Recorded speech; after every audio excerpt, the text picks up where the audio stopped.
क्यों करूंगी जीजू? क्यों नहीं कर सकती? परी का चैप्टर मेरी लाइफ से खत्म। तुझे अब परी नहीं चाहिए? मैं तो चाहता हूँ कि वो मर जाए तो अच्छा है। मर तो वो आज रात को वैसे ही जाएगी।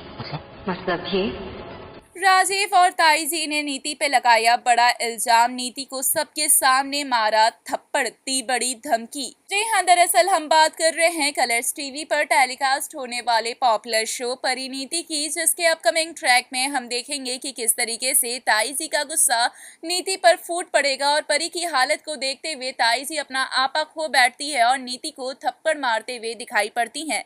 जी हाँ, जहाँ ताईजी नीति पर हाथ उठाती है तो वही नीति गुस्से से लाल पूरी तरीके से राजीव के सामने आकर ड्रामा करते हुए दिखाई पड़ती है। राजीव को रस्में कस्में याद दिलाती है और पूछती है कि क्या कभी नीति ऐसा कुछ कर सकती है, जहां पर राजीव का कहना होता है कि हाँ, नीति ऐसा कर सकती है, नीति ने जानबूझकर परी को मारने की कोशिश की है। यह बात राजीव को भी सही लगती है और इन सभी इल्जामों को सुनने के बाद नीति के उड़ चुके हैं होश। नीति कहीं ना कहीं समझ चुकी है कि नीति का राज बहुत दिनों तक राज बनकर नहीं रहने वाला है। यहाँ राजीव और ताईजी के सामने जो कि कोई ठोस सबूत नहीं होता है, तो ऐसे में ताईजी के हाथों से नीति बच जाती है।